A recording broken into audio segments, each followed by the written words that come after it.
News India 27 नव्या पिढीचं नवं माध्यम। नाशिकमध्ये एंडोस्कोपिक स्पाइन सर्जरी यशस्वी।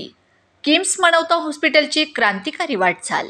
किम्स मनौता मल्टीस्पेशालिटी हॉस्पिटल नाशिक येथे अत्याधुनिक एंडोस्कोपिक दुर्बिणीद्वारे तंत्रज्ञानाच्या सहाय्याने पाठीच्या कण्यावरील शस्त्रक्रिया यशस्वीपणे करण्यात आल्या आहेत।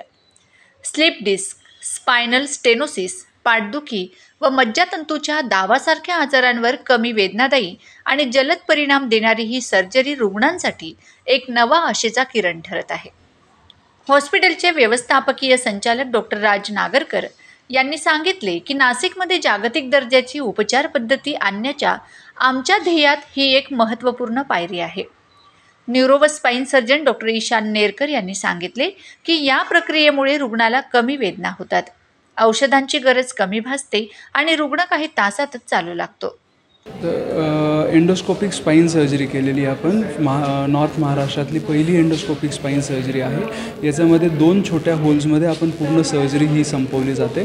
त्याचा फायदा हा असतो की पेशंट्सला वेदना नाही होत, पेशंटला 6 तासाच्या आत चालवता येतं आणि बेसिकली ही जी सर्जरी आहे याच्यामुळे आपल्या मणक्यांमध्ये स्क्रूरॉडची शस्त्रक्रिया करायची गरज पडणार नाही। याला छोट्याशा एका मायनर सर्जरीने पूर्णतः बरं करता येणार आहे। पारंपरिक स्पाइन सर्जरीमध्ये लागणाऱ्या चिरफाड, बेड रेस्ट व स्क्रू रॉड्सच्या त्रासांशिवाय ही प्रक्रिया पूर्ण होते। रुग्णाला 24 ते 48 तासांमध्ये डिस्चार्जही दिला जातो। ही सुविधा यापूर्वी मुंबई, पुण्यातच उपलब्ध होती, पण आता ती नाशिकमध्ये उपलब्ध करून दिल्याचा अभिमान रुग्णालयाने व्यक्त केला।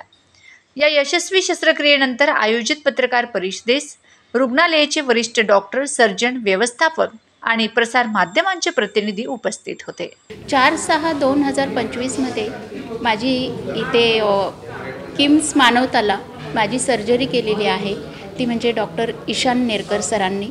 आणि मला इतर दवाखान्यात सांगण्यात आलं होतं की मणके बदलायचे आहे, पण जेव्हा मी सरांकडे आली, सरांनी मला सल्ला दिला की आपण मणके बदलायची ट्रीटमेंट घेणार नाही आहोत, आपण लेझर सर्जरी करणार आहोत आणि लेझर सर्जरी झाल्यानंतर दुसऱ्याच दिवशी तुम्ही तुमच्या पायाने चालणार आहात, तुम्हाला ट्रेचरची किंवा व्हीलचेअरची गरज पडणार नाही। आणि खरोखर सरांनी जसं सांगितलं होतं त्याप्रमाणे आज मी माझी स्वतः चालती आहे। महिनाभर मी बेडवरती होती, आता मी एकदम ओके आहे।